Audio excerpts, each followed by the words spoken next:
Então, pessoal, nós vamos falar sobre o programa Voyager, tá? Foi um programa mais interessante que, na minha opinião, da NASA, tá? Aliás, de todos os programas espaciais, tá? Ele é da década de 70 e por incrível que pareça, até hoje funciona. A nave, ela vai me dar um retorno ainda sobre as informações, porque ela tem um gerador nuclear dentro dela, né? E até hoje, então, a gente tem respostas dos comandos que são dados para essa nave, tá? Então ela tem uma missão, é uma missão de mais de 40 anos, né? E eu vou mostrar alguns detalhes sobre essa nave. E ela foi uma nave revolucionária na época, né? Porque por causa da tecnologia era tudo analógico, não era nada digital igual a gente tem hoje, né? E foi uma verdadeira obra de arte essa nave que funciona até hoje. Então eu vou colocar aqui as imagens para vocês. Então a Voyager é o nome do programa norte-americano de pesquisa espacial da NASA, iniciado em 1977. Só que a gente tem que tomar cuidado porque esse programa começou antes disso, né? 10 anos antes. Eles foram construindo a ideia desse programa espacial com as sondas Mariners, né? Que eram as sondas antecessoras das Voyager, e as Pioneers. Só que aí a NASA teve corte de verba e eles tiveram que adaptar o programa e lançaram esse programa Voyager, que consistia em duas naves, né? A Voyager 1 e a Voyager 2, tá? Qual que era o objetivo desse programa? Estudar os planetas gasosos, Júpiter, Saturno, principalmente. Eles aproveitaram do alinhamento planetário que existia na época, que era inédito, que leva mais ou menos 500 anos para acontecer novamente. Então o que eles fizeram? Eles lançaram duas naves em direção a esses dois planetas gasosos, só que aproveitando esse alinhamento, a Voyager 2, ela persistiu o seu programa e foi em direção a Urano e Netuno. E também tirou imagens desses planetas. E até hoje, é a única missão que houve para Urano e Netuno foi feita pela Voyager 2. Nunca mais a NASA lançou uma missão para esses dois planetas, tá? Júpiter e Saturno, na década de 90, na década de 2000, teve algumas missões com a Cassini, a Galileu e assim por diante, tá?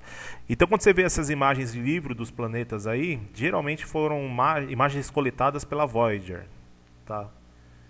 Aqui é a montagem da Voyager na Flórida, lá nos Estados Unidos, né? Na época que eles estavam montando a nave. A nave consistia mais ou menos só antena de 3,5 metros, né? O peso dela é quase 2 toneladas. Era uma nave leve, porque na época geralmente o pessoal lançava naves de 8 toneladas, igual as Viking que foram para Marte, ou a Venera que foi para Vênus pelos russos. Essa nave era mais leve, tá? E um detalhe, essa nave não possuía painéis solares, porque a missão dela, depois que ela passasse pelos planetas aí exteriores, ela se transformaria numa missão interestelar. Ela não conseguiria captar a luz do Sol para transformar em energia elétrica, então ela levava um pequeno gerador de energia através de plutônio, tá? A imagem que vocês estão vendo aqui, ó, de baixo, é exatamente o compartimento que iria colocar o plutônio. Claro que ele tinha que usar uma roupa especial. Aqui é o momento da instalação do aparelho só, tá?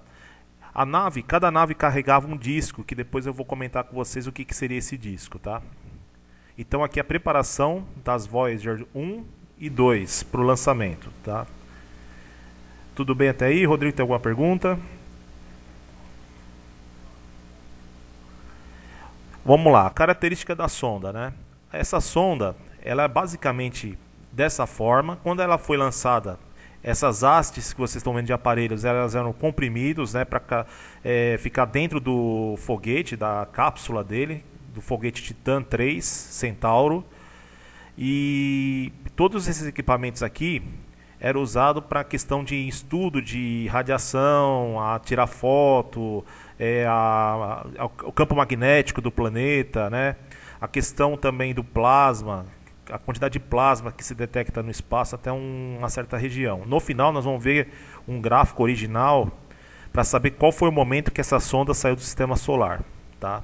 Ela tinha três sistemas denominados de navegação, né? Você tinha o Computer Command System, o CCS, tá? O Flight Data System, que é FDS, e o Attitude and Articulation, que é um sistema de dar direção para a nave. Porque ela tinha que seguir uma rota E essa antena aqui, que parecia uma parabólica que está aqui em cima, ela sempre tinha que apontar para o Sol. Por que apontar para o Sol? E quando ela vai afastando da Terra, essa nave tem como parâmetro um corpo maior que a Terra, que é o Sol. E a Terra está na direção do Sol. Então ela possui aqui, ó, uma mira de calibragem óptica, que é essa região que está aqui do lado direito. O que seria isso?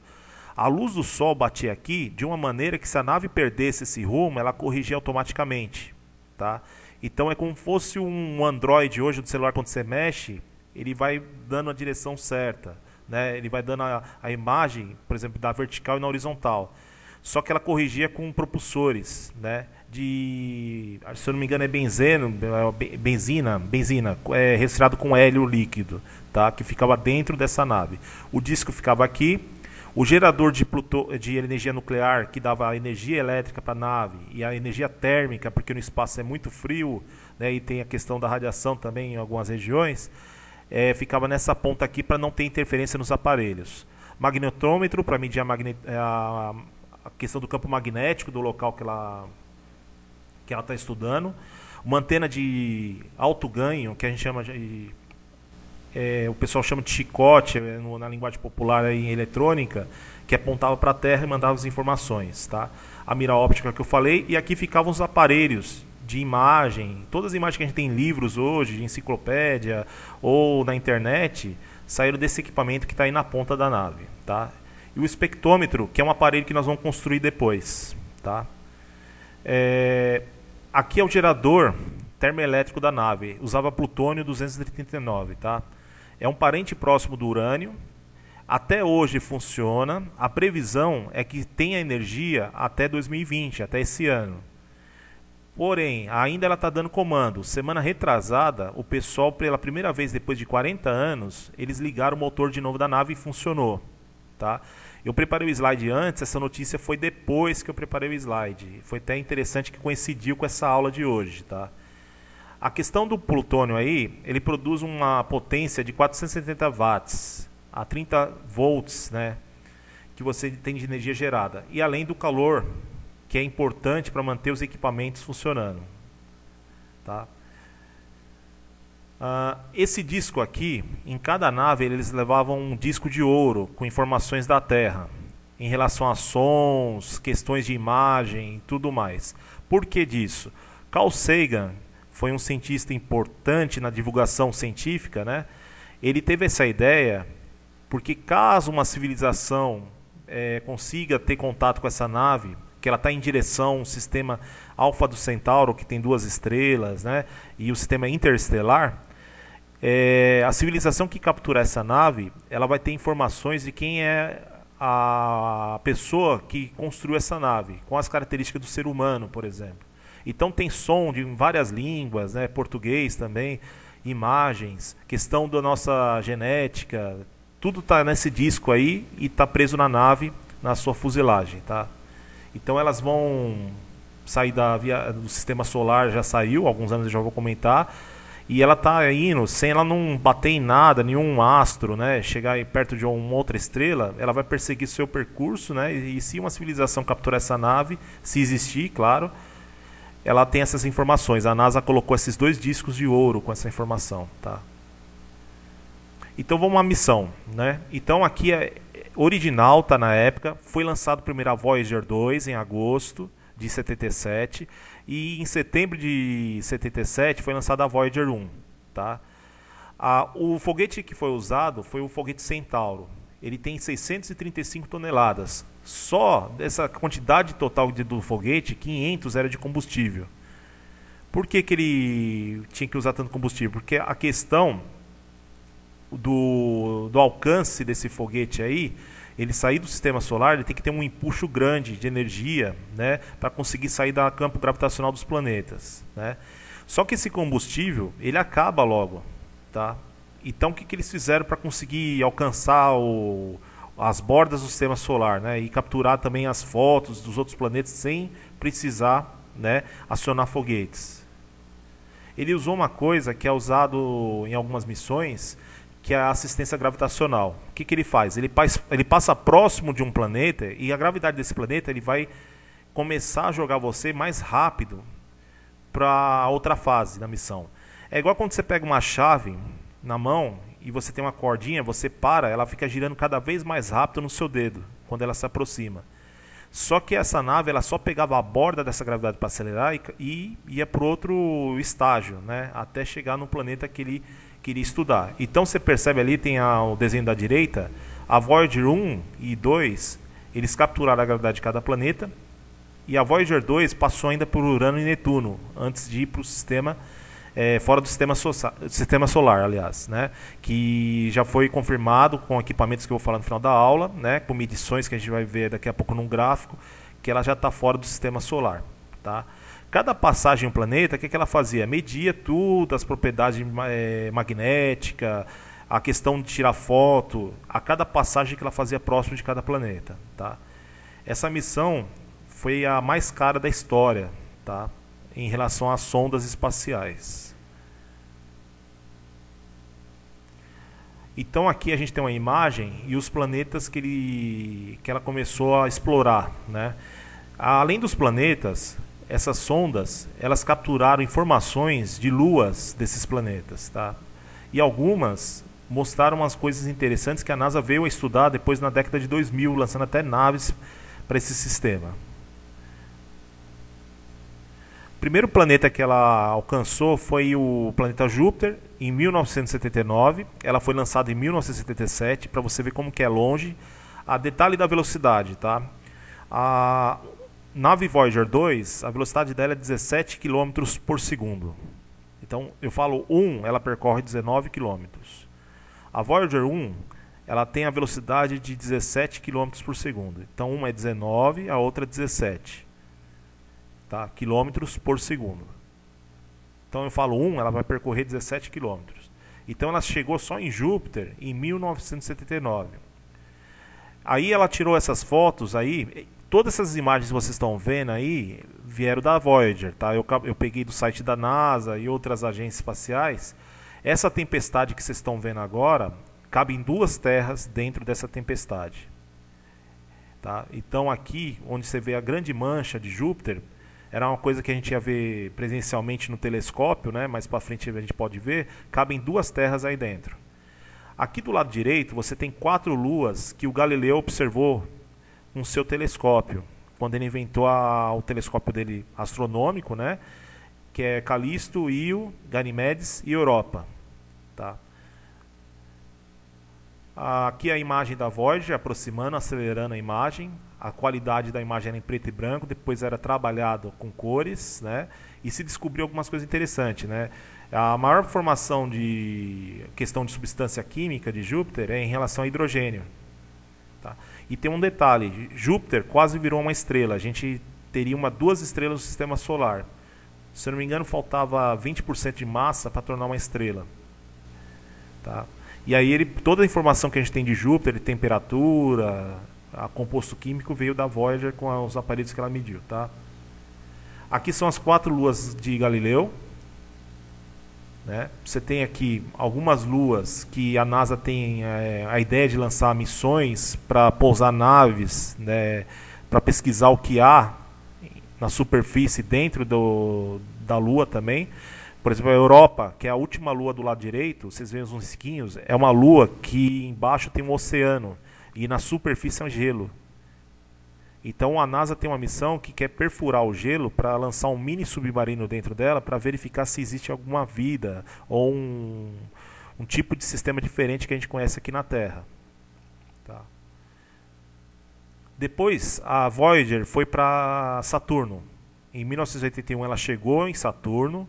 A gente não sabia o que era formado os anéis de Saturno e se comprovou que era um formado de gelo e rocha. Provavelmente uma lua que se autodestruiu com a gravidade de Saturno ou chocando contra o astro. E aí virou os anéis de Saturno. Tá?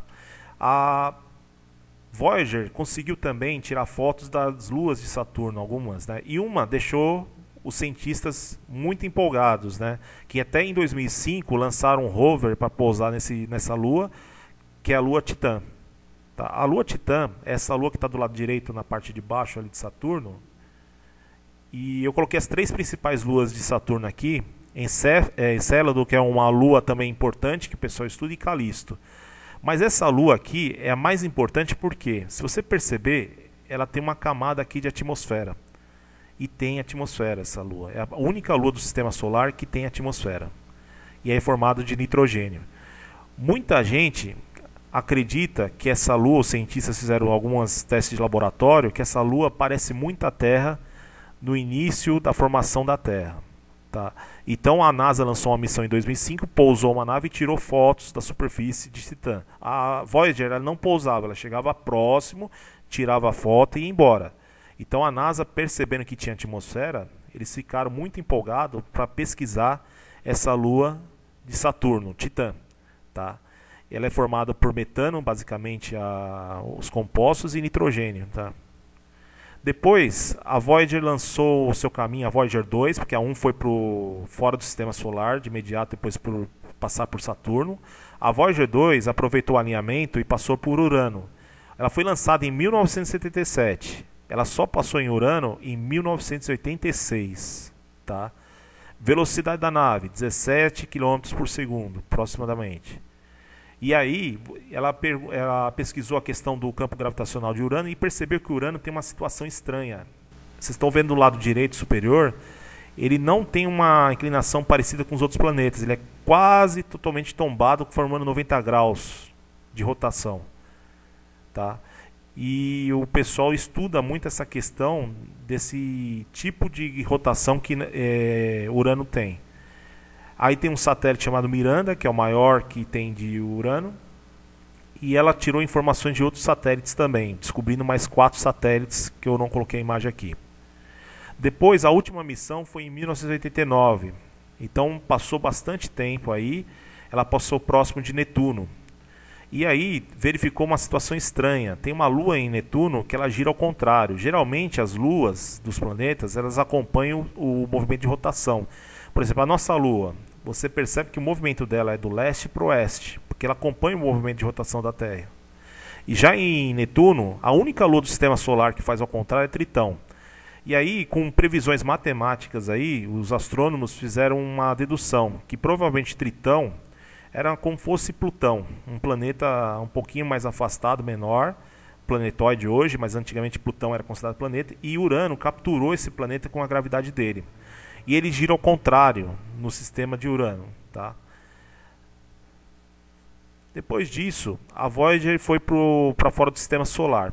E em 2018, vocês têm um gráfico do lado direito, é a questão das partículas cósmicas de plasma que você tem, e você percebe que de repente sumiram em 2018. Ela foi para cima e para baixo, aí, raios cósmicos em relação à parte superior, né? E a heliosfera, partículas do Sol, na parte de baixo. Então em 2018 ela saiu do sistema solar. Então ela levou 40 anos aí para sair do sistema solar com essa velocidade, para você ver o quanto é grande, né, a questão do universo. A gente está falando de sistema solar, não universo, né? E aí tem uma coisa interessante, Carl Sagan, que é um cara que quem gosta de astronomia deve ler, e tem bastante vídeo dele no YouTube interessante, ele teve uma ideia brilhante. Quando a nave passou por Saturno, ele mandou um comando da Terra, da Califórnia, onde fica o centro de comando da NASA, para a nave. A nave foi lançada em Houston, no Texas, só que o comando da nave é feito na Califórnia. Ele mandou a nave virar e tirar uma foto da Terra. Vocês estão vendo esse pontinho aí que está apontando? É a Terra. Quando passou por Saturno, ele tirou essa foto. A Terra é um pontinho como qualquer outro aí. E esses outros pontos que vocês estão vendo aí meio deformado aí são estrelas, tá? Esse risco que está em cima da Terra foi um erro óptico, né? Que a física explica, de interferência da luz. E aí foi a última foto da Terra que a nave Voyager tirou, e até hoje ela responde a comandos, né? E está indo cada uma para um sistema diferente de estrelas, para uma missão interestelar. Alguém tem alguma pergunta? Rodrigo?